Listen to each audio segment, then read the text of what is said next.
یه شاهه، یه آسه، یه شاهه، یه سرباز، قمارباز، قمارباز، قمارباز، یه هشتا گرفتن به بازی سرنوشتا. یه آسه، یه شاهه، یه سرباز، قمارباز، قمارباز، قمارباز، یه هشتا گرفتن به بازی سرنوشتا.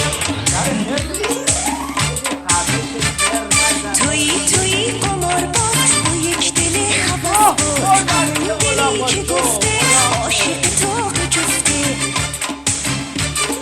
بوسه بزن به تاسه شاید که شانس بیاره، بوسه بزن رو لبها عشقم یه جور قماره.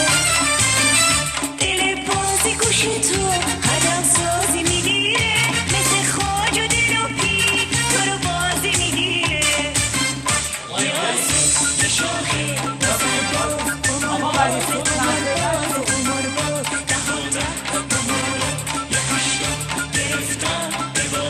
ببینید من زندگی رو قمار باختم. آقا صدا میاد، صدا نمیاد. میگم من زندگی رو قمار باختم. آقا صدا نمیاد. یه لحظه یه لحظه.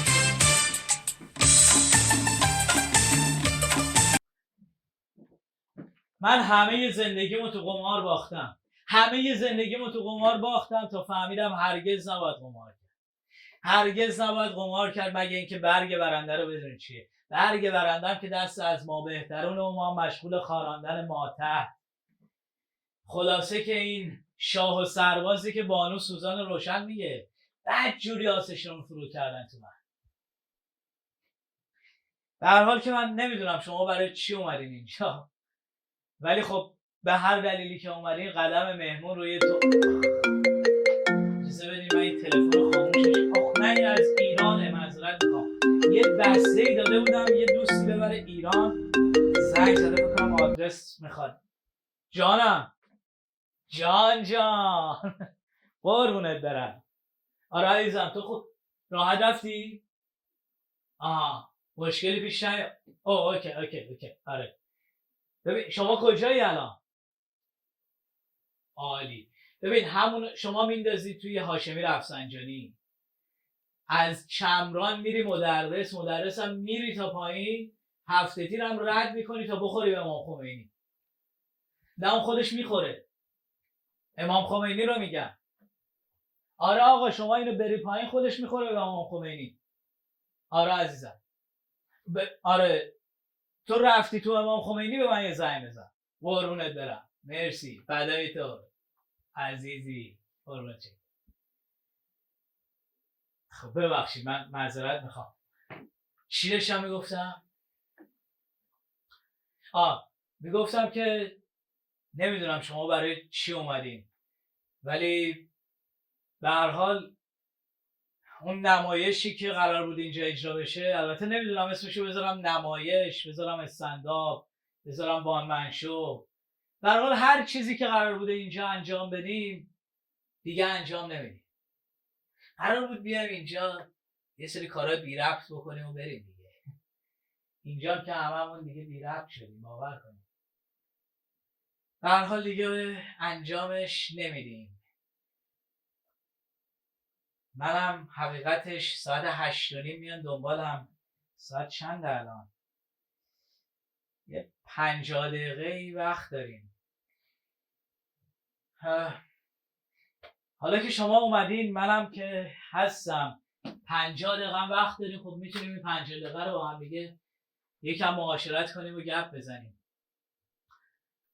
عرضم به حضورتون که اسم من هست جان.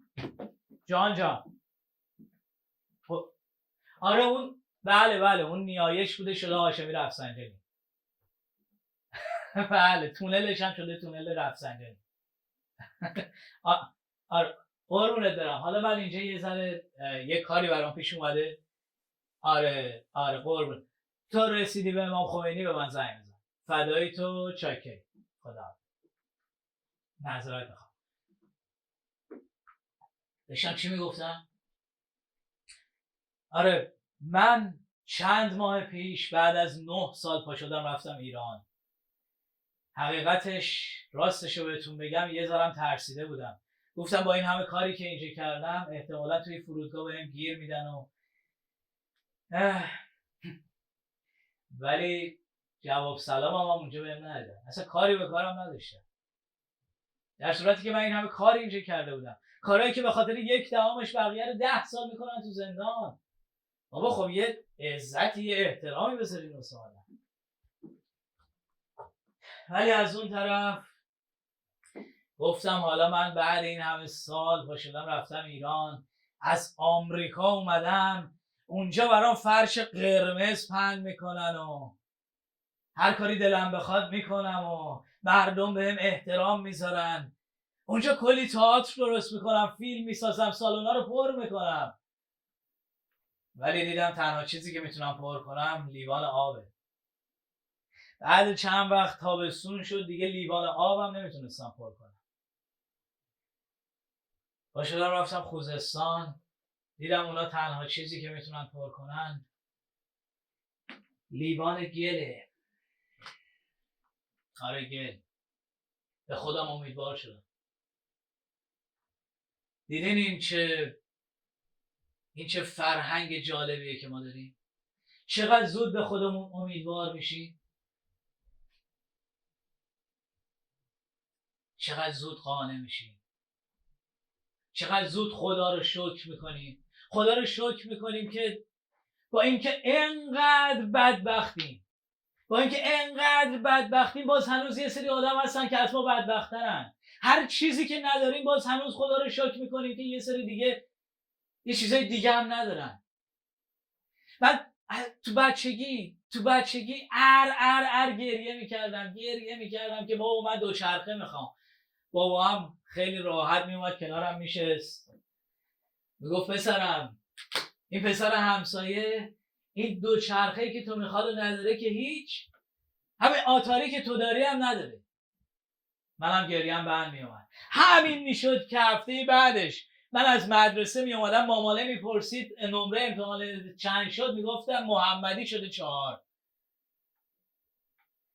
آره ما از بچگی با همین فرم و با همین رسومات بزرگ شدیم که این فرهنگ واسمون شکل گرفت که هر چقدر بدبخت باشیم احساس خوشبختی میکنیم چون یه سری آدم از ما بدبخت‌ترن. یارو با ماشین رفته توی کوه، ماشین که پودر شد هیچی، خودش هم قطع نخاع شده، از کمر به پایین نمیتونه حرکت نمیتونه بکنه، راه نمیتونه بره، یه دستش هم کار نمیکنه، یه چشمش هم نمیبینه، حرفم نمیتونه بزنه. باز هر کی میرسه بهش میگه خب خدا رو شکر که هنوز زنده است. خدا رو شکر که هنوز زنده است.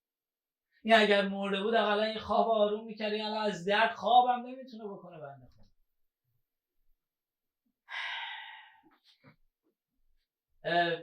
من قراره 1 ساعت دیگه این سالن رو تحویل بدم، اشکال نداره، همینجوری که داریم حرف میزنیم من این وسایلم از اینجا جمع کنم برم. خلاصه ولی میدونید نه اینکه ما جمع ازدادیم، همون قدری که زود قانع میشیم، همون قدری که زود امیدوار میشیم، ولی هیچ وقت راضی نمیشیم. باور کنیم الان 2 تا برنامه هست، 2 تا برنامه تلویزیونی هست توی ایران که خیلی هم محبوب و معروفن. یکیش ماه عسله که به خاطرش این احسان علیخانی روزی 5000 تا فحش میخوره، فحش ناموس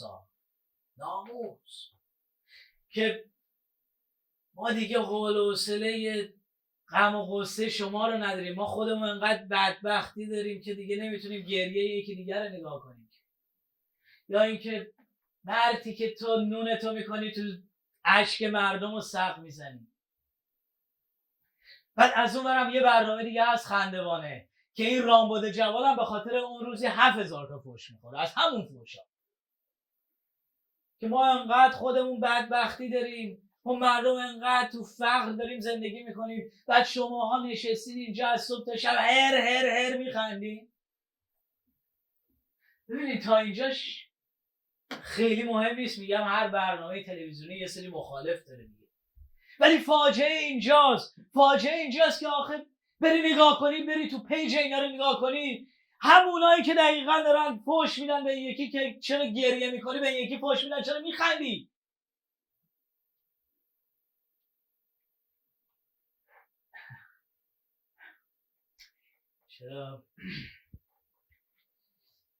چرا اینجوری شد؟ من معذرت میخوام، ببخشید.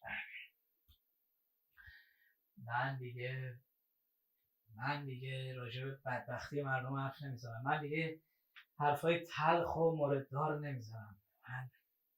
من دیگه آدم شادی هستم.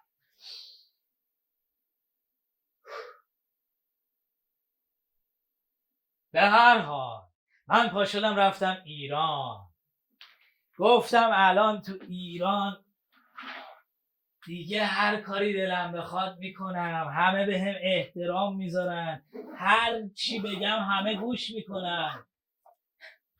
رفتم اونجا دیدم کسی منو به تخم مرغاش هم حساب نمیکنه. راستی تخم مرغ میدونی شدشونه چند؟ نمیگم، چون من قرار نیست راجع به بدبختی مردم دیگه حرف بزنم.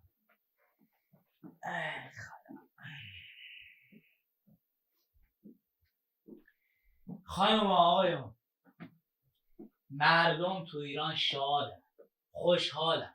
باور کنید مردم تو ایران از صبح تا شب، از شب تا صبح دارن میزنن و میخونن و میرقصن و میخونن و من خود من رفتم ایران دیگه، تئاتر و نویسندگی و همه این چیزا رو فراموش کردم، فقط از این مهمونی به اون پارتی، از اون پارتی به این مهمونی، تا اینکه یه تلفن بهم شد.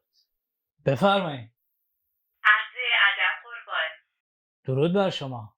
بی موقع که مزاحمتون نشدم جناب. اختیار داریم، ولی جسارتا ما همدیگه رو میشناسیم؟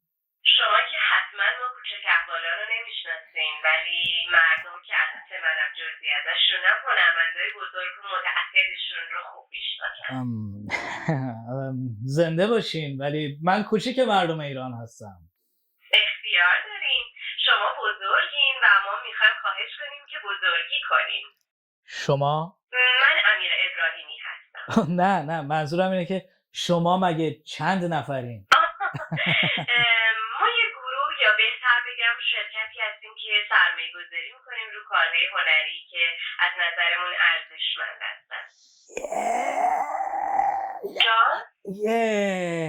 یه مشکلی هست فقط. چه مشکلی؟ به نظرم مشکل حل شد. چه عالی.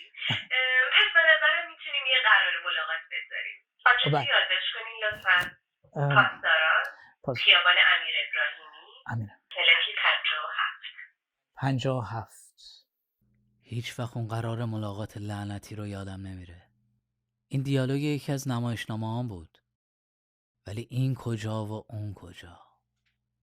اون دیالوگ مربوط میشد به یه قرار عاشقانه خاص، ولی این یکی میگن گشنگی نکشیدی که عاشق یادت بره. بعد یکی هم میگفت تا حالا تنگت نگرفته که جفتشو یادت بره. ولی من میگم هنوز گیر اینا نیفتادی که همه چی رو یادت بره. ولی به نظر من با یه خانومی صحبت میکردم. بله خب ما یه گروه هستیم و هر کس وظیفه خودشو داره. چه گروه هماهنگی هم هستیم. صدای خانوم و تصویر آقا. پس صدای اون خانوم شما رو به اینجا کشون، نه همکاری با ما. نه خیر قربان. تقریبا خیلی وقتی که صدای هیچ خانومی منو هیچ جایی نمیکشونه. من خودم یه خانوم دارم که ایشون هر جا صلاح بدونن من کشیده میشم. ولی ایشون تو لس آنجلس هنوز خبر ندارن که شما به اینجا کشیده شدیم. پس از همه چی هم خبر داریم. ببینید آقای امیر ابراهیمی، من باید به شما بگم که نه پس من اشتباه گرفتین قربان. من اصلا اسمم امیر ابراهیمیه. بذارید باهاتون راحت باشم. حتما اسم خیابونی که اومدین و یادتون هست. هر کسی به اینجا میاد هویت قبلیش از بین میره. میدونید با چند تا هنرمند و سیاستمدار و روزنامه‌نگار به اسم امیر ابراهیمی داریم؟ زهرا امیر ابراهیمی. اون تنها امیر ابراهیمیه که خودش از اول امیر ابراهیمی بوده. ببخشید شما کی هستید؟ ما قراره جای همسر شما رو بگیریم. یعنی از این به بعد هر جا که ما صلاح بدونیم شما کشیده خواهید شد. البته پول خوبی هم گیرتون میاد. شما بودین قبول نمی‌کردین؟ نه واقعا بگین، واقعا شما بودین قبول نمی‌کردین؟ در صورتی که از روز قبلش به همسرتون هر چی زنگ میزنین جواب تلفن نمیده. توی اتاق بغلی یه دونه لپتاپ گذاشتن جلوتون، همه زندگی خصوصی و غیر خصوصیتون اون توه، چیزایی که حتی خودتون هم از قدیم یادتون نیست. نه دیگه، شما قضاوت کنید. حالا مثلا من اگه قبول نمی‌کردم چه اتفاقی می‌افتاد؟ اولا که معلوم نبود من از اون خونه سالم بیام بیرون. بعدش هم نمیدونستم برای زنم چه اتفاقی قرار بیفته. بعدش هم از همه اینا بگذریم. بابا داشتن بهم پول میدادن، پول خوبی هم میدادن. منم که همه زندگیم آس و پاس بودم، همه زندگیم بی پول بودم. هر ماه باید سر برج نگران علمی بودم که اجاره خونم چی میشه. باید به نق و نوقای زنم گوش میدادم. حالا این آخریا زنم به من میگفت سگ بیاری، سگ بیاری. از این بگذریم که من مثل سگ از سگ میترسیدم. بابا یارو یه دونه واکسن میخوای براش بزنی $500. من 3 تا از دندونام سیاه شده بود، 2 سال پول نداشتم برم دندون پزشکی. سگ بیارم؟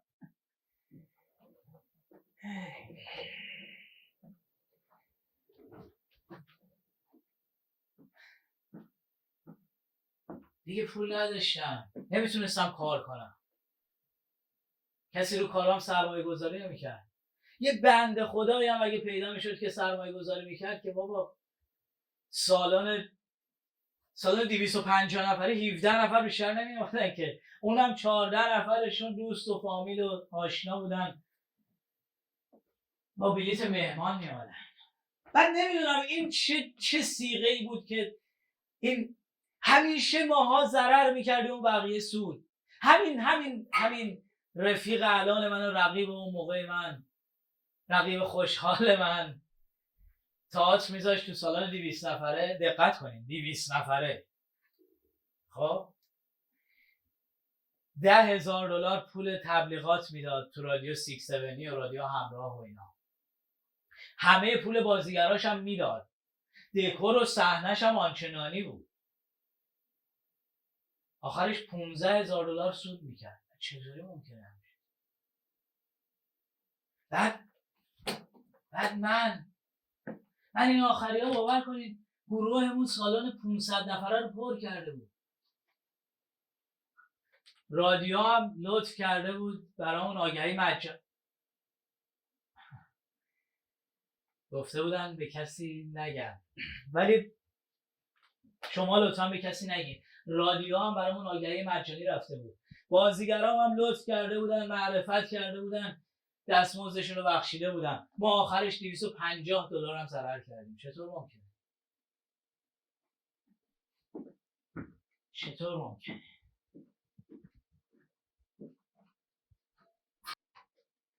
از اون وقت خودم هم آدم ناجوری بودم، عبوس، بی‌حوصله، بد اخلاق، بزنم بی‌محلی میکردم. یعنی حواسم نبود. همش داشتم به مردم ایران فکر میکردم که چجوری تو این بدبختی دارن زندگی میکنن. مملکتمون رو دارن به تاراج میبرن. جوونامون هیچ آینده‌ای ندارن. رو دخترامون اسید میپاشن. پسرامون رو به خاطر یه مقاله یه صفحه‌ای 10-15 سال میکنن زندان.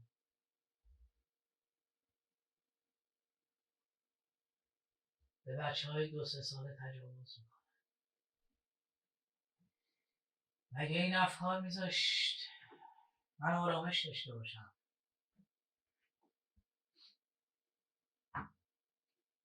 من تو رخت خواب تو بغل زنم به کم آبی خوزستان فکر میکردم.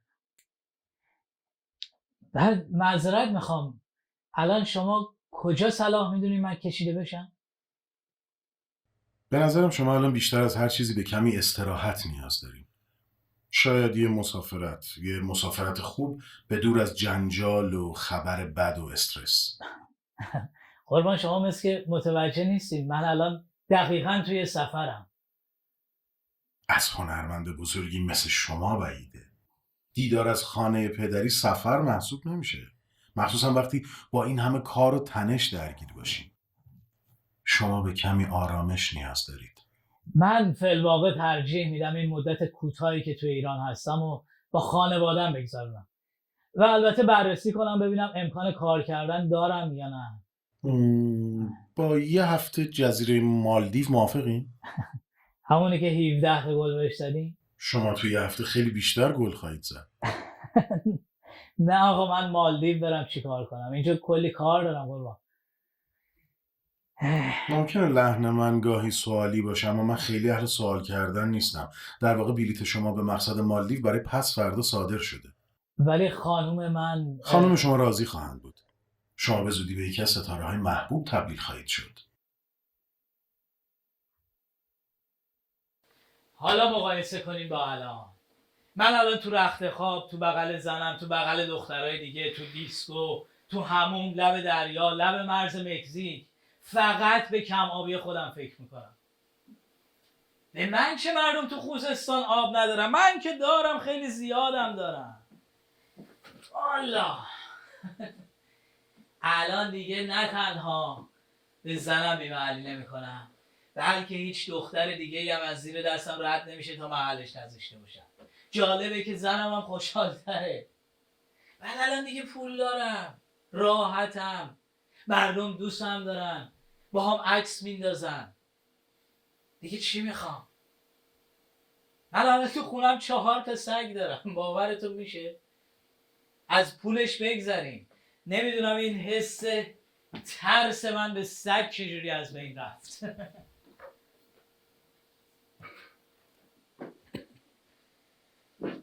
آقایون، خانما، دیگه فرانک سیناترا چی میگه؟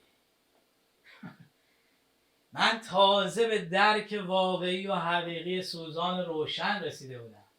تازه یادم افتاده بود من با سوزان روشن بالغ شدم. باور کنید 13-14 سالم بود، ایشون یه دونه ویدیو داده بود تازه بیرون.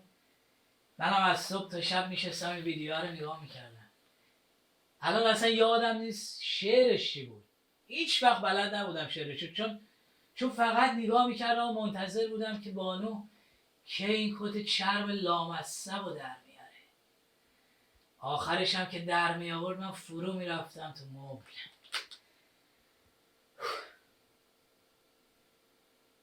بعضی خواننده ها چقدر متواضعن. خانم سوزان روشن خودش هم نمیدونه چه خدمتی به هم نسلی های من کرده. من خودم هم نمیدونستم. باور کنید تا همین چند وقت پیش داشتم اشتباه میزدم. صبح که از خواب پا میشدم، از باخ و شوپن و موزارت که بگذریم، فقط فرانک سیناترا گوش میدادم. فقط. آخرش هم که خسته میشدم، آخر شب یه هایدهی میذاشتم با زنم 2 پک عرق میزدیم و بعدش هم 2 تا آهنگ داریوش و گریه و شب بخیر. تو رخت خوابم فقط خیره به سقف تا صبح، فقط به سقف نگاه میکردم.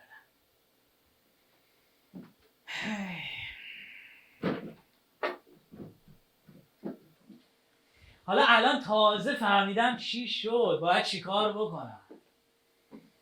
داریوش هنوز سر جاشه.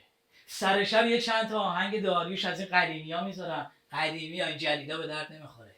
یه تلی هم دود میکنم. بعد تازه میشینم پای تلویزیون، ویدیوهای سوزان روشن رو میذارم. یه چند تا ویدیو که دیدم، تازه دست زنم رو میگیرم میبرم تو اتاق. حالا بیا و ببین چی شد. نه یا آقا کجا میاد؟ خصوصی من حالا یه چیزی میگم. اونجا تو اتاقی که تازه فرانک سیناترا رو پلی میکنم. اون وقت دیگه تو رخت خواب به سقف نگاه میکنم، به دیوار روبرو نگاه میکنم، به دیوار بغلی پنجره رو نگاه میکنم، به ملافه نگاه میکنم، اصلا از من بعیده. باور کنیم بعضی وقتا سر و ته دیوار پشتی هم نگاه میکنم. خلاصه که من همینجور دارم این فرانک سیناترا هم همینجور میخونه که دیگه خسته میشم و قطعش میکنم. اینجاست که دیگه نوبت سیاوش عزیز میرسه، اونم از نوع قمیشی، که بخونه آخ که دیگه فرنگیس اسم زنمه، عشق تو داغونم کرد، به کی بگم که چشم تو پس زندونم، دلم شده دیوونه، خدا خودش میدونه کوچه دلش میره. آره شاید درستش همینه، شاید اینجوری بهتره، شاید اینجوری حال هممون، حال من، تو، جامعه بهتره. اون کسی که اختلاس کرده و فساد که خورده و برده و رفته. حالا من اگه بیام هر روز به اینا فکر کنم که حالم خرابتر میشه و حال خراب من حال جامعه رو خرابتر. پس یه شل کننده عضلات میزنم و شل میکنم و گور بابای همه اونایی که شل شدن تو این همه بی‌عدالتی.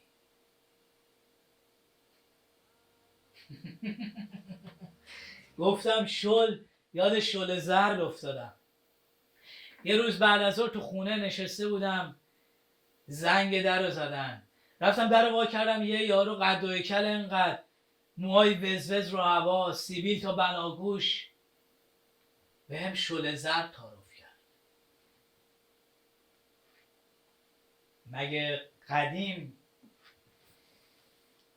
دخترای دم بخت شل زرد نمی آوردن در خونه؟ ببخشید این چیه؟ گوه بچه نابالغ. خب شل زرد دیگه. اون وقت شما همیشه همینجوری هستی یا داری ادا در میاری؟ ادا که مال شما دلقکاست که میمون بازی در میارین. خب میگم این شل زرد برای نظره. نظر چی؟ نظر چشات خوشگله. درسته. غلط هم باشه همینه که هست. خیلی ممنون، جبران میکنیم. قبلا کردی. خیلی متشکرم، مرسی. همه چی همینقدر بی ربط شده بود، بی ربط و مسخره. یه جوری بی ربط و مسخره شده که نمیدونی کجاشو نقد کنی، اصلا راجب چی حرف بزنی. برای همین احساس میکردم دیگه نمیتونم با آدم ها ارتباط برقرار کنم. ساکت شده بودم. فکر کردم باید یه چند وقت از همه چی و همه کس فاصله بگیرم تا بتونم از دور وضعیت رو تحلیل کنم. ولی به نظر من بهتره بری تو دل جامعه. این باعث میشه سریعتر با مسائل کنار بیای. نه، من به نظرم من خیلی خستم، دوست دارم این مدتی استراحت کنم. مالدیو بهتون خوش گذشت؟ اون که نه، اون که بله حتما شما لطف کردین خیلی، ولی من منظورم از نظر کاریه. میخوام یه مدتی کار نکنم، فقط استراحت کنم، به هیچ چیزی فکر نکنم. من فکر میکردم آدمای بزرگ خیلی دیرتر از این حرفا خسته میشن. خب شاید من خیلی بزرگ نیستم. آقا اختیار دارین. شما بزرگترین و محبوب ترین نویسنده و کارگردان ایرانی خارج از کشور هستین. او خارج؟ من فکر کردم قراره همینجا تو ایران کار کنیم. خیر، متاسفانه اینجا قدر شما رو نمیدونن. شما از من چی میخواین؟ شما اول بزرگ و محبوب باشین، بعد به خواسته های مردم گوش بدین. بزرگو نمیدونم، ولی محبوب باید خدمتتون عرض کنم من برای زنم هم محبوب نیستم. ما کمکتون میکنیم که بشین. باور کنین اینجوری هممون خوشحال‌تریم دیگه، هم من هم شماها. اینجوری هممون راضی‌تریم. باور کنین. باور نمی‌کنین امتحان می‌کنین. امتحان می‌کنین. امتحان می‌کنین.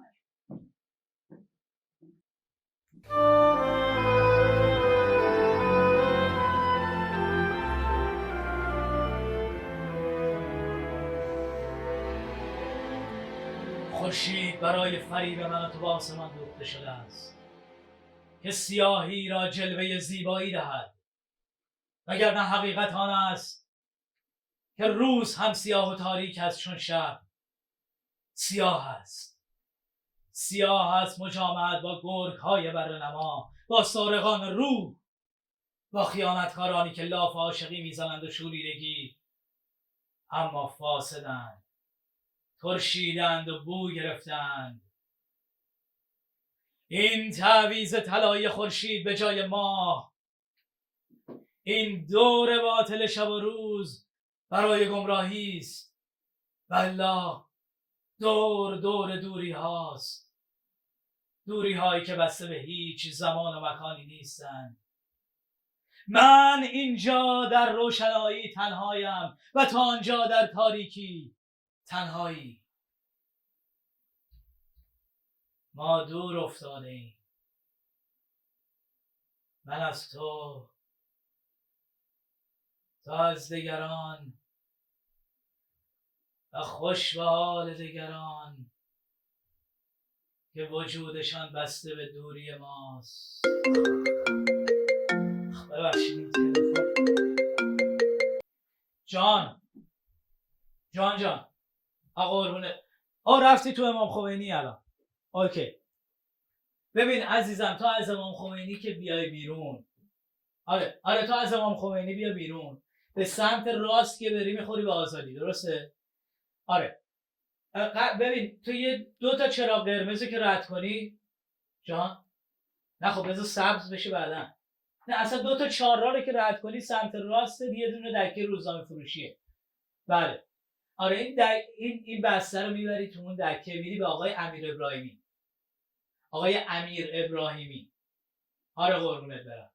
آره عزیزم، مرسی، فدای تو جیگرت، عزیز دلم، قربونت برم. حالا با هم صحبت میکنیم. مرسی، خداحافظ. ببخشید این تلفن بی موقع، ولی به هر حال شما این یه تیکه رو دیدین دیگه. من میرم برمیگردم ببینم کدومشو بیشتر میپسندید. فعلا.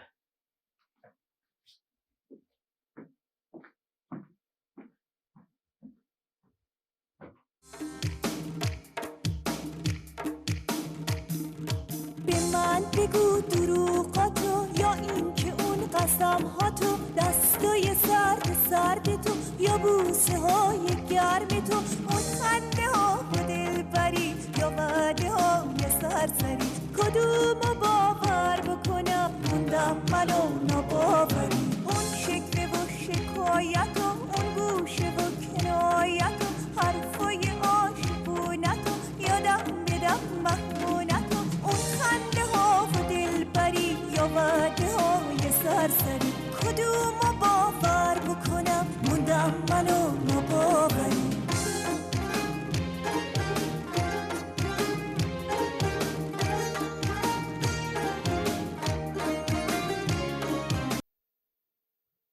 شما باید همونی باشین که من اولین بار باش تلفنی حرف زدم، درسته؟ آره، ولی شما باید این هوشتون رو توی کار استفاده کنین. ولی جسارتا من فکر نمی کنم توی کارم هوش کمی داشته باشم. بله حتما، خیلی هم باهوش هستین، اما این کارهای هوشمندانه شما چقدر مخاطب داره.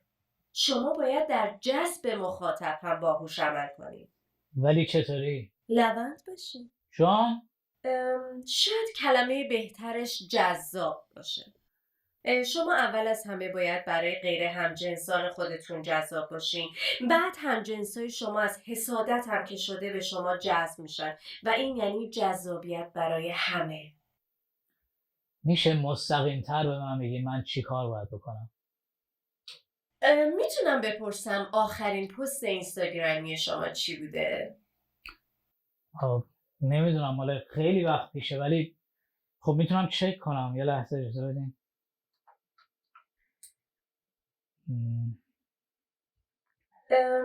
آره یه نقد ادبی بوده راجع به تفاوت‌های رمان‌های ایرانی در دهه‌های مختلف با یه عکسی از محمود دولت‌آبادی به مناسبت سال روز تولدشون. خیلی هم خوب بود. چند تا لایک داشت؟ 2 تا. حالا کاری که من میگم رو بکنیم. الان براتون یه عکس فرستادم.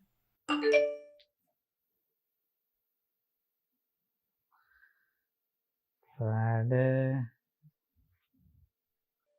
من و لیلا حاتمی و مهران مدیری کی بودیم ما اصلا با هم؟ فتوشاپه. خب معلوم میشه.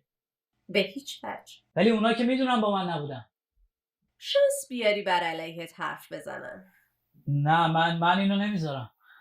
زیرش می‌نویسی از خوبی‌های سفر به ایران دیدار با رفقای قدیمی است. رفقای قدیمی چیه خانم؟ من اصلا اینا رو ندیدم از نزدیک تا حالا. شما اینجوری به شدت برای خانوما جذاب میشی. شما همزمان در کنار مهران مدیری برای خانوما آتشین به نظر میایید و همچنین حس حسادت اونها رو برای در کنار لیلا حاتمی بودن برمیانگیزین. نه من این کارو نمیکنم. حتما نام هر دوتا عزیز و زیر پستتون هشتگ کنین. بله چشم. صفحه حاشیه هم یه پست از شما گذاشته، نگاه کنین.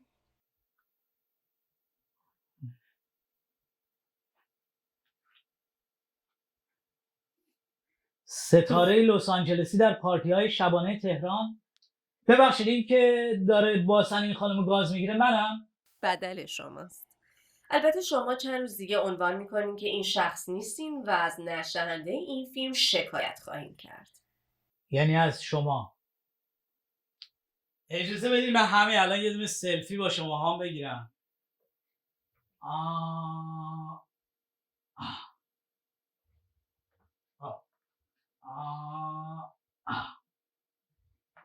شما هنوز معجزه این موبایل و فضای مجازی رو باور نکردید. من خودم هم باور نمیکردم.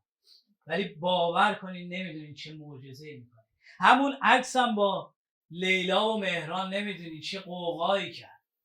3700 تا لایک گرفت. در صورتی که اون موقع من فقط 212 تا فالوور داشتم. باور کنین. الان که دیگه نگم براتون.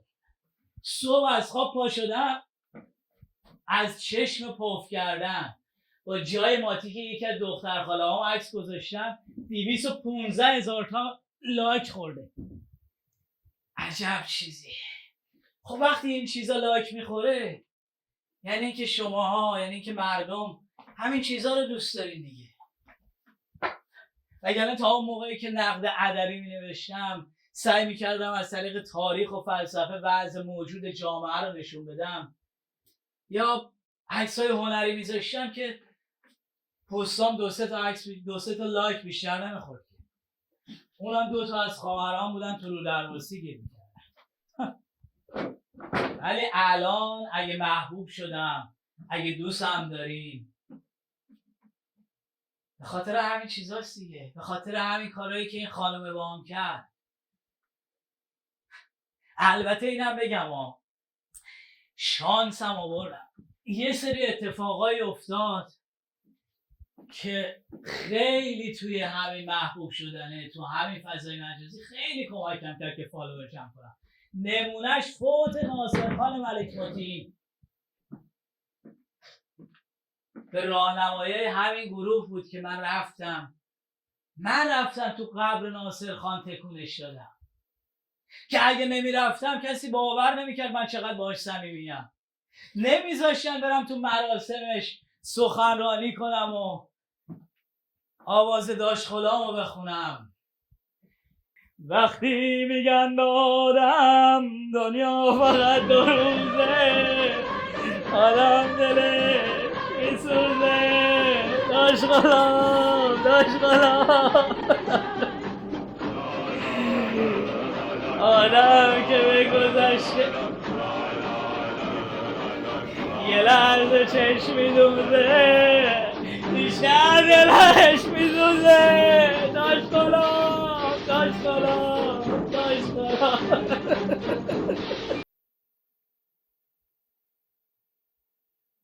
خوب، اوضاع صفحتون چطوره؟ خوب، عالی. نه، عالی که نشده، ولی فکر کنم داره خوب پیش میره. دیگه والا از این بهتر نمیشه. ما دیگه کاری نمونده که نکرده باشیم. فقط دیگه فکر میکنم باید من شروع کنم به کار کردن که مردم جذب کارام بشن.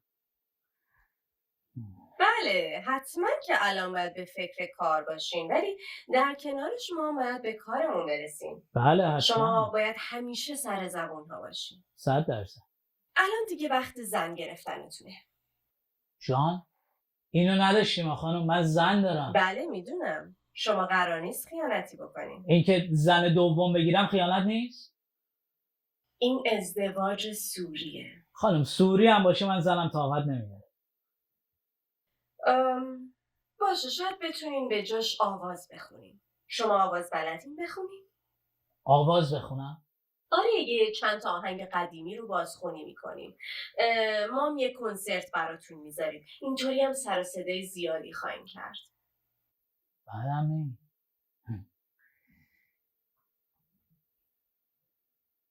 وقتی میای صدای پات از همه جاده ها میاد انگار نه ممنون شما هم باید زن بگیریم.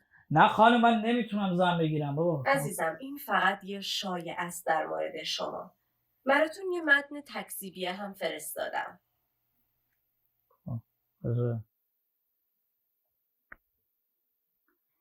متاسفم برای افراد بیکار جامعه‌ام. یه وقت به شما توهین نشه. به هر حال کار ما هم سختی‌های خودش رو داره. بله که بدون در نظر گرفتن کمترین اخلاق اجتماعی به راحتی با آبروی هنرمندان خود بازی میکنند و آنها را تا سطح خانواده خودشون پایین میآورند. بنده قاطعانه اعلام میکنم که رابطه‌ام با خانم سحر قریشی هرگز از رابطه کاری جلوتر نرفته است. نه من اصلا ایشونو ندیدم تا حالا. خانم قریشی رو میگم.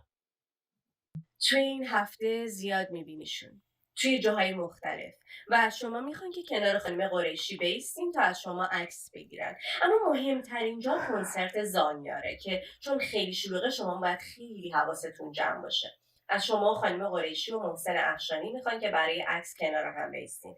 حتما حواستون باشه که شما باید بین محسن افشانی و سحر قریشی وایسین و دستتون رو جوری بذارین که به نظر بیاد از پشت کمر خانم قریشی رو گرفتین. کی تموم میشه این ماجرا؟ تموم؟ تازه شروع شده قربان. شما به دنیای سلبریتی ها خوش اومدین. اونقدر سریع همه چی تغییر کرد که من به خودم اومدم دیدم همه چی از یادم داره میره. دیگه نه تنها اطرافیانمو نمیشناختم بلکه دیگه خودم هم دیگه نمیشناختم. این دیگه خیلی مربوط به منم نمیشد، مربوط به کل جامعه بود. شب میخوابیم صبح پا میشیم فکر میکنیم تو غار اصحاب کهف خوابیدیم. دنیا یه جوری داره عوض میشه، یه جوری عوض میشه که فکر میکنیم هممون تو شهر بازی سوار عرابه فضایی شدیم. همین دلار رو ببین چه جوری بالا و پایین میشه. البته پایین که ولی بالاخره انقدر یه جوری نوسان داره، حال هممون داره به هم میخوره. شما فکر کن الان اگر بخوای از ایران پول برداری بیاری اینجا یه ماشین قسطی بخری، از 3 ماه دیگه باید ماهی 4 تا ماشین بفروشی که بتونی قسطاش اینجا بدی. 4 تا ماشین تو ایران منظورمه. من تو ایران 1.5 میلیون تومن از رفیقم پول قرض گرفته بودم. گفتم به دلار پست میدم. گفت باشه. یه 2-3 هفته بعد رفتم بهش پس بدم. گفت ولش کن. حالا بعداً میام امریکا یه مکدونالد مهمونم. 1.5 میلیون تومن.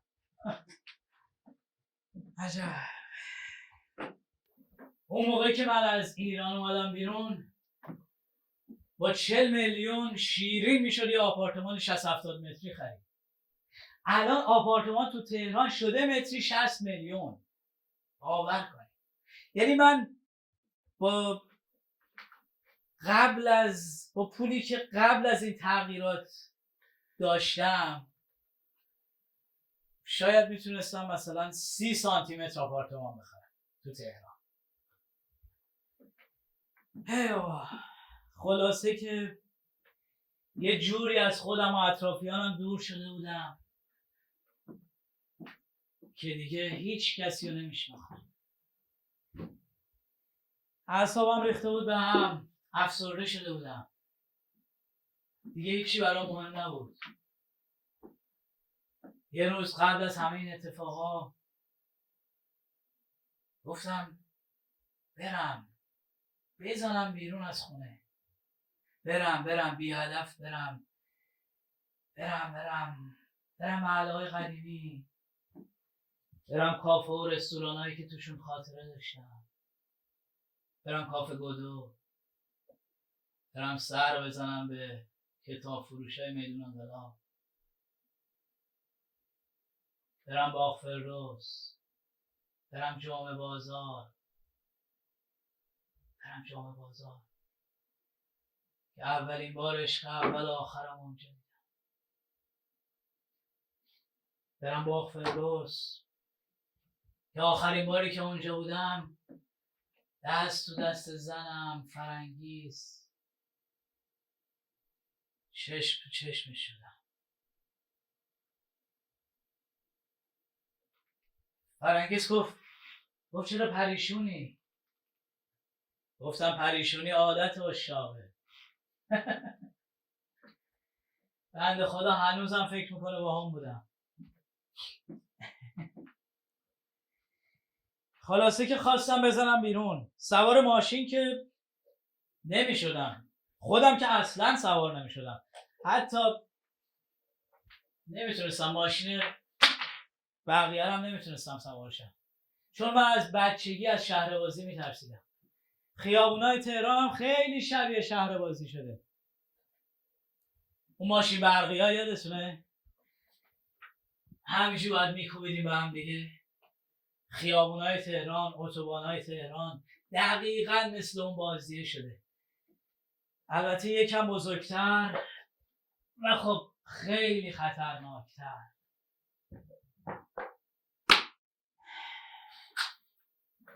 خیلی خطرناکتر. ولی اون روز گفتم دلمو بزنم به دریا، گفتم خودم رانندگی کنم، برم همه شهر رو بچرخم. خانم شما داری ورود مردمی بابا مریض داری؟ مریض که شما که تنهایی. مریض خود من دیوونم. بکش کنار بچه کیونی بگره میام یه جوری میزنمت یه هفته همینجا بمونی ها. بکش کنار میگم. من کجا بکشم کنار؟ آخه اینجا که راهی شما باید دنده عقل بری بتونم از این نه. کی به تو گواهی نامه داده گوزو؟ شما آقای اسمتون رو یادم رفت. من هیچ کس نیستم حیوان. خب به هر حال که ایشون دارن ورود ممنوع میان قربان.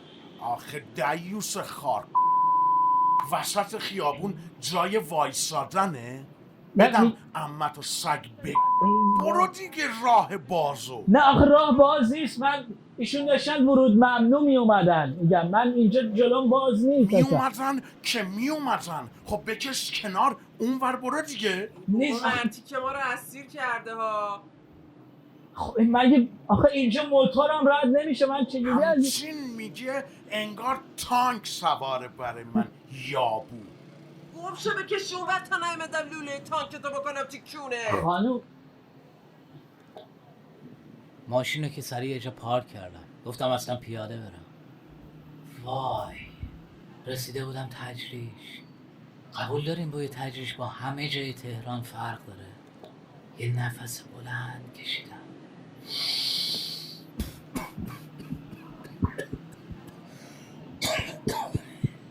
البته نه الان دیگه. رفتم تا سر پل، میخواستم خیابون ولیعصر رو پیاده برم تا پایین. بنک بیا. بنک یه نفر. آقا بنک حرکت. بنک بری آقا. نه خیر قربان دستم رو ول کنین. آخه عرقم کردین. بنک نمیری کجا میری پا؟ باید بگم به شما میرم شهر رو بگردم. در خب پا باید دربست میگیری میخوای شهر. آقا عزیزی دربست میری؟ سلام قربان. نه من دربست نمیخوام بگیرم. میخوام بیاد. کجا میرفتی؟ میرم شهر رو بگردم. بیا ما رو بشین تو با هم پراید خاکستری. آقا نه اصلا پراید خاکستری که تاکسی نیست اصلا. بشین آقا تو را برات تاکسیش میکنم. بله بشین دیگه باشه کولرم میزنم. نه آخه آقای عزیزی نه من اصلا نمیخوام اصلا دربست نمیخوام بزنم پیاده برم. اونم آقا عزیزی چی میگه این آقا؟ اگه نگفته بود دربست. نه خودش گفت دربست. اگه کی گفت 5 تومن میشه. چی 45 تومن میشه؟ میدونی تو این فاصله من چند تا نوبتم از دست دادم؟ باید پول حداقل دربست رو بدی. نه من که پول زور به کسی نمیدم. ببینی همین آقا منصور شد. نه میدم قربان نه خیلی هم بله پول زور نیست حقتونه. چشم من فقط پول نقد ندارم. این روبرود بانکه آبر بانک هم داره. بله چشم مرسی از راهنماییتون. 50 تا بگی. فرمودین 45 تومن دلار گرفتم. نریز 2 تومن که کولر میخواستی 3 تومن هم عصبیم کردی فشارم رفت بالا. باید قرص بخوره. چشم مترو تهران.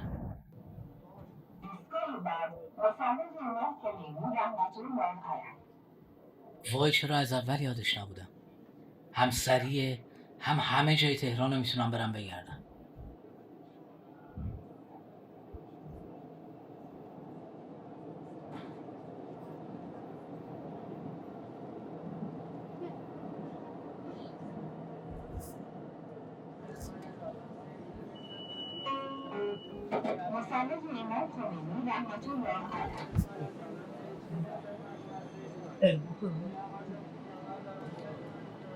ایستگاه بعد شهید باشید.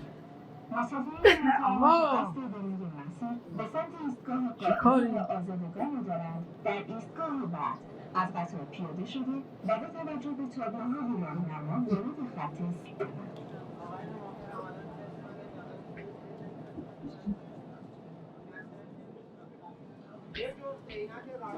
یکی واسه رانندگی در طول شب و یکی واسه جفتش توی ایستگاه شهید باشید.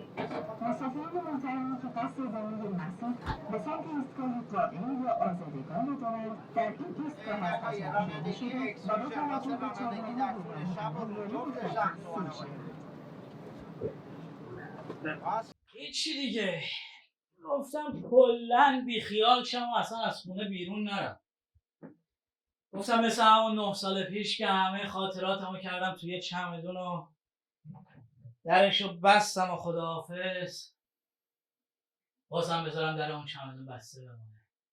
خونه ما گرم و صمیمی رو دیواراش عکسای قدیمی عکس بازی توی ایوون لب دریا تو تابستون عکس اون رو زیر بارون با یه بغض و یه چمدون رفتن از پیش آدمای نازنین و مهربون.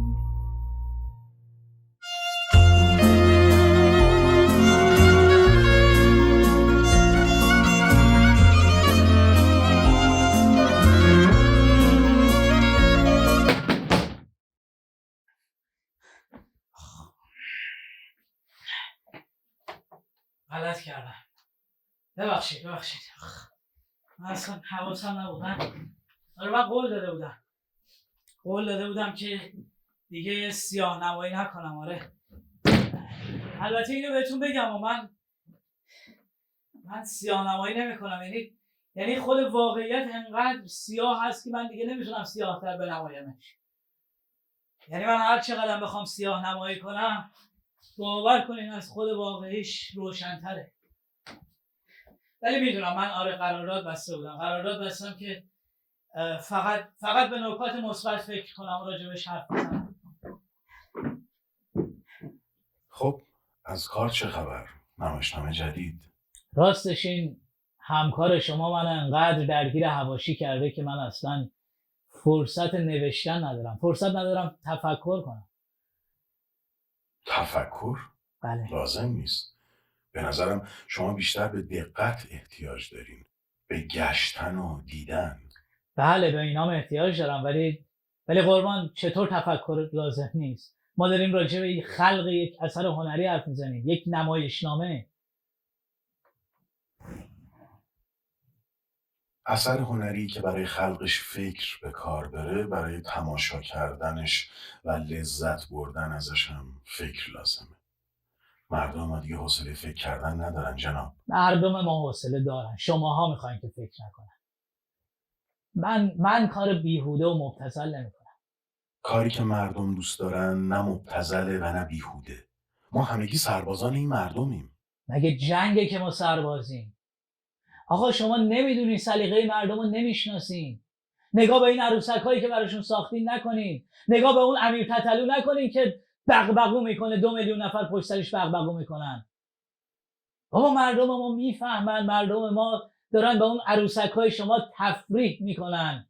اونا دارن به ریش شما میخندن ولی ریشه دارن. مردم ما موسیقی خوب گوش میکنن. میتونم بپرسم خواننده مورد علاقتون کیه؟ بله، فرانک سیناترا. فرانک سیناترا. من شما رو به چالش دعوت میکنم. لطفا یکم از خلوت و تنهایی خودتون در بیاین، برین تو خیابون و از مردم بپرسید که اصلا فرانک سیناترا رو میشناسن یا نه. چطور میشه نشناسم؟ مگه یکی میشه نشناسم؟ و از همونا درباره یه خواننده مردمی تر بپرسین. مثلا از عزیزانی که داخل ایران هستن و شما اونا رو عروسکای ما میدونید که نه، از خواننده‌های لس آنجلسی که حتی خیلی وقت آهنگی نخوندن و اسمی ازشون نبوده. سوزان روشن چطوره؟ رفتم و همین کارم کردم. رفتم توی خیابون با مردم حرف زدم. باور کنیم با خیلی هاشون جلوی در دانشگاه هنر معماری، جلوی در تئاتر شهر حرف زدم. ازشون سوال کردم، همون سوالی که گفت. نتیجهش برام شگفت انگیز بود. یه چند تایشو صداهاشون رو ضبط کردم، میتونم براتون پخش کنم. اجازه بدین. پیاده روی روبروی دانشگاه سینما تئاتر. سوزان روشن. وای آریا آریا من شکستم بی صدا. فرانک سیناتور، همون پسر خوشگل خوش توپی که تو این کلیپش هست رو میگه دیگه. میشناسم. روبروی دانشگاه تهران، راسته کتاب فروشا. شما سوزان روشن رو میشناسین؟ جون دل، بله میشناسم. بله سوزان رو میشناسم. بله خیلی هم عالی. شما فرانک سیناترا رو هم میشناسین؟ بله شوهر سابقشون. بله میشناسم. شوهر سابق سوزان روشن؟ بله بله. خیلی متشکرم. قربان شما، روزتون بخیر. خدا.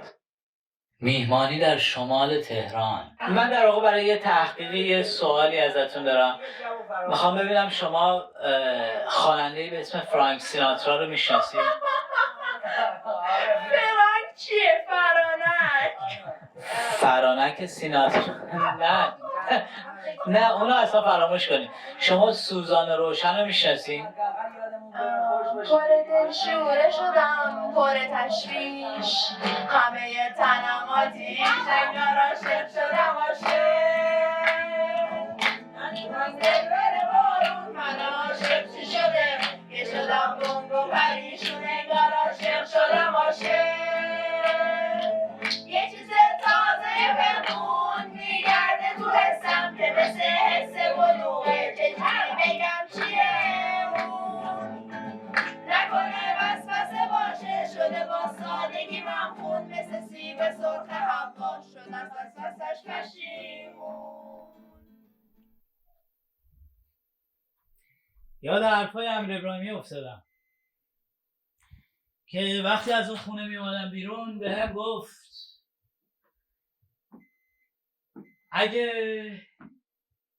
یه شرط ببندی، برو تو خیابون این سوالو بپرس، اگر حرف تو درست بود و مردم فرانک سیناترا رو بیشتر دوست داشتن یا اصلا میشناختن، که طبق برنامه تو میریم جلو و هر چی که تو گفتی. ولی اگر مردم سوزان روشن رو بیشتر دوست داشتن، خشمگین نشو. مردمتو بشناس، تحلیلشون کن و برای اونا کار بساز. همین شد که من شدم طرفدار هنرهای مردمی. آره اولش سخت بود، ولی یه چند وقت که باهاشون زندگی کردم دیدم خودم هم غیر کمر رو بیشتر ترجیح میدم. دیدم واقعیت همینه. واقعیت اینه که اون خشمی که باخ روی کلاویه‌های پیانو پیاده میکرد تا به من استبداد اون زمان خودش رو بفهمونه و من بعد میرفتم ساعتها کتاب میخوندم و فکر میکردم که معنی این رو بفهمم. همین امروز خواننده مردمی خودمون داره میخونه دیگه، با همون هر خشم میخونه هر بار این در رو محکم نبند نرو. خب اینم همونه دیگه. یا چه میدونم من چرا باید برم ساعتها موسیقی شوپن گوش کنم که به درک بالای عشق و نفرت برسم و بفهمم باید عشقی به وجود بیاد تا نفرت به وجود بیاد بعدش. اینو که سالها قبل هنرمند عزیزمون خونده. برو دیگه دوستت ندارم، اسمتو نمیخوام بیارم، برو دیگه نمیخوام به یادت چشممو روی هم بذارم. خب یعنی قبلا این به خاطر این خیلی کارا میکرده که الان دیگه نمیکنه. قبلا عاشقش بوده ولی الان متنفره ازش.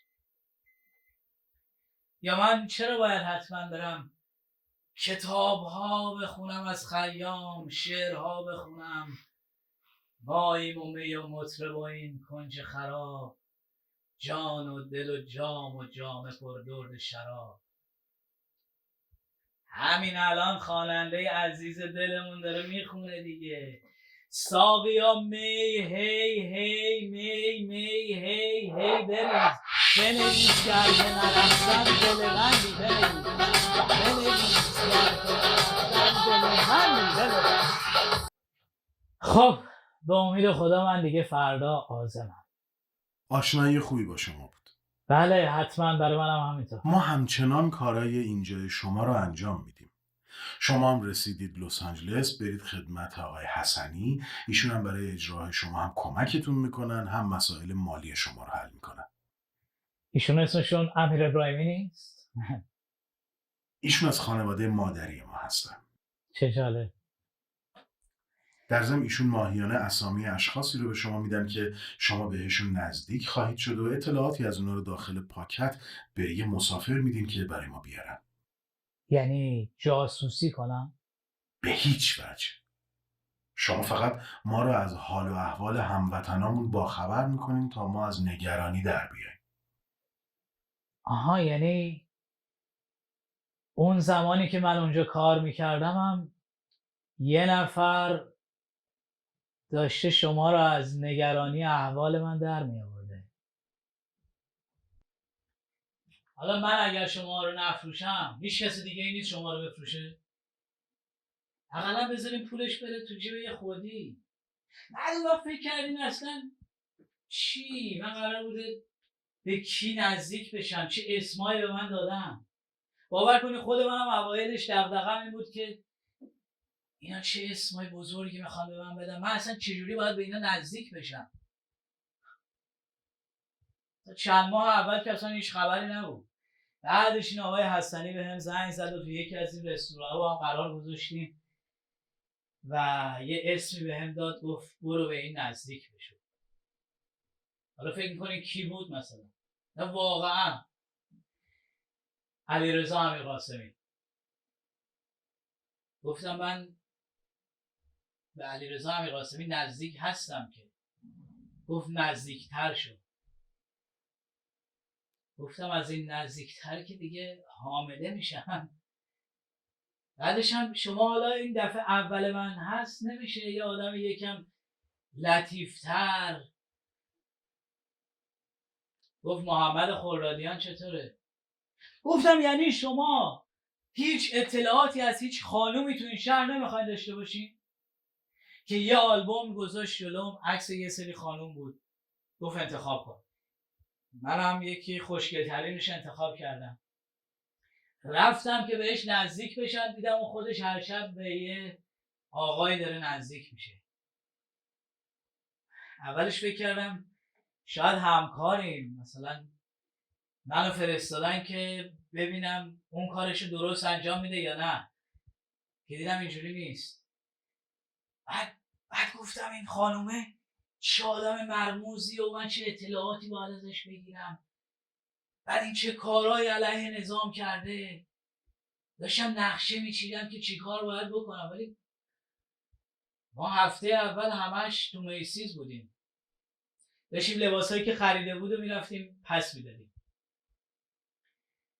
بعد گفتم خب چی کار کنم، باید یه جوری از زیر زبونش بکشم که با کیا در ارتباطه، که گفت به خدا من دخترم. دیدم خیلی یا از مرحله پرته یا خیلی باهوشه و نمیخواد نم پس بده. گفتم من کارمو بلدم. بهش گفتم میخوام که مهمونی بگیرم، میخوام یه مهمونی بگیرم، همه دوستاتو دعوت کن. که یه کاغذ داد دستم، اسم 17 تا پسر بود با 5 تا دختر، که گفت اینا این 17 تا داداشامن، اینا خواهراشونن. گفتم مهمونی خانوادگی که نمیخوام بگیرم. گفت اینا دوستای خانوادگیمونن. خلاصه این مهمونی هم گرفتیم و من گفتم اینا رو مستشون میکنم، از زیر زبونشون میکشم که با کیا، با چی، با کجا در ارتباطم. همین کارم کردم. ولی اینا همشون میگفتن با یه قلیونی تو وست‌وود و یه دونه کلاب توی بورلی هیلز در ارتباط بودن. جان به به، نازنین بانو، جیگر خانم، او دلتنگتونی. خواستم بهتون تبریک بگم. تبریک واسه چی؟ بابا به جای این کاره یه عکس از خودت بفرست، یکم حال کنیم تو این غربت. پوسیدیم. همسرتون چطورن؟ فرنگیست، اونو چی کار دارم وقتی با تو دارم حرف میزنم؟ من بازم بابت صفحه اینستاگرامتون بهتون تبریک میگم. چطور؟ تعداد فالووراتون از 2,500,000 تا گذشته. بابا مرسی، شما هم خیلی زحمت کشیدی ها. کسی دیروز رکورد زد. کدومش؟ آخه 2 تا بود، یه دونه رو شما به هم داده بودین. ناکارآمدی دولت و بیخیالی رهبر گرونی و بیابی بود. همینجوری داشته میشه. یه متن با یه عکس براتون فرستادم، اینو بعد از تلفن شیر کنین لطفا. خب بذار ببینم چی بوده. او سردار سلیمانی، اینو بذارم. سردار جان، جان عزیزت، جان میهنمون، تو دیگر اینجوری نباید خونده بشه. خب این تئاتر که نیست، یک کپشن تو اینستاگرام اینجوری خونده میشه. عوض میکنم براتون، لطفا بقیه‌اش بخونید. سردار جان، جان عزیزت، جان میهنمون، تو دیگر حرف نزن. مردم من خسته‌اند از حرف، خسته‌اند از امید. بگذار حرفها و امیدها برای سیاست پیشه‌ها و رئیس و وزرایش باقی بمانند. تو عمل کن که تو مرد عملی. سردار جان، تو از منبر پایین بیا و امیدی که این چند سال فقط صدایش را شنیدیم نشانمان بده. نه بابا، پس شما به پس و پیشش کاری نداشته باشید. تا چند دقیقه دیگه متن اصلاح شده رو براتون میفرستم. حالا چه فرق میکنه؟ سردار قاسم سلیمانی هر کسی دیگه. ما دیگه خون خودمون رو دیدیم. چه فرق میکنه کی زده باشه؟ شما هم اگه فکر میکنین ایرانی‌ها خیلی ماجراجوان و به خاطر اینکه به هدفشون برسن هر کاری ممکنه بکنن، سخت در اشتباهیم. ما همین که تو جام جهانی 1-0 به اسپانیا ببازیم برامون کافیه که از خوشحالی برسیم تو خیابون و جشن بگیریم. هر 4 سال یه بار خوشحال میشیم از اینکه بین بد و بدتر بد انتخاب شده. باور کنید بعضیامونم از اینکه بدتر انتخاب میشه خوشحال میشن. میگن دیگه کارشون تموم شده. آره کار تموم میشه. کار ندا و سهراب و فوج جوونی که تو مملکت دارن میکشن تموم میشه. کار خیلی دیگه تموم میشه. ولی کار اونا هرگز.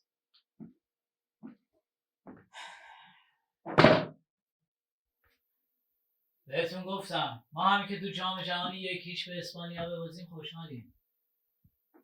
همین که 9 میلیارد دلار ارز تو مملکتمون داشته باشیم. حالا گم شده، دزدیدن، چه فرقی میکنه؟ بالاخره داشتیم. همین که داشتیم خوشحالیم. ما همین که هوا داشته باشیم خوبیم. حالا یکی هم باشه که هوامون رو داشته باشه که دیگه خیلی لاکچریه، نه؟ آقای امیر ابراهیمی، دم در اومدم دنبالتون منتظرم. در ضمن یه نامه هم از طرف خانومتون اومده اینجا. یه لحظه ببخشید. عزیزم، 12 سال پیش در اوج نداری بهت بله گفتم، چون عاشق داشتهات شده بودم. عاشق مهربانیت، انسانیتت و سوادت. عاشق وفاداری و پایبندی‌هات و تمام چیزهایی که امروز برای حساب بانکی بیشتر به حراج گذاشتی. امروز تنهات میذارم با تمام ثروتت که اون رو هم همین روزا وقتی تاریخ مصرفت گذشت به راحتی و با یه تلفن از دست خواهی داد. قربانت، فرنگیز.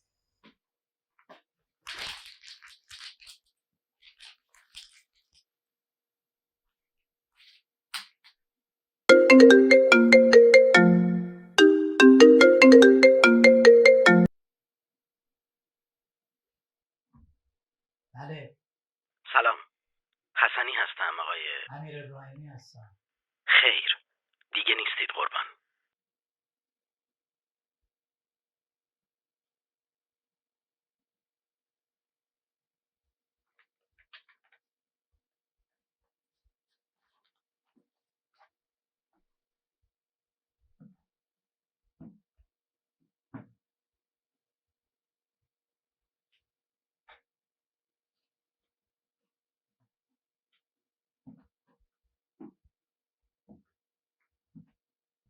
در زندگی زخم‌هایی هست که مثل خوره در انزوا روح را آهسته می‌خورد و می‌تراشد. این دردها را نمی‌شود به کسی اظهار کرد، چون عموماً عادت دارند که این دردهای باور نکردنی را جزو اتفاقات و پیشامدهای نادر و عجیب بشمارند. و اگر کسی بگوید یا بنویسد، مردم بر سبیل عقاید جاری و عقاید خودشان سعی می کنند آن را با لبخند، شکاک و تمسخرآمیز تلقی کنند. زیرا بشر هنوز چاره و دوایی برایش پیدا نکرده و تنها داروی فراموشی توسط شراب و خواب مسموم شوره شدم پر تشویش، همه تنم آتیش، انگار عاشق شدم من دلوله بارون، من عاشق چی شده که شدم گنگ و پریشون، انگار عاشق شدم یه چیز تازه بمون میگرده تو حسم که مثل حس بلوغه، چجوری بگم چیه اون؟ نکنه وسوسه باشه، شده با سادگی ممخون، مثل سیب سرخ حوا شد از وسوسش پشیمون. تب تنده تنم میه تابستون، چشمامینو بخون انگار عاشق شدم عاشق. نکنه یه روزی پنهون توی جلدم عاشق شدم عاشق یه چیز تازه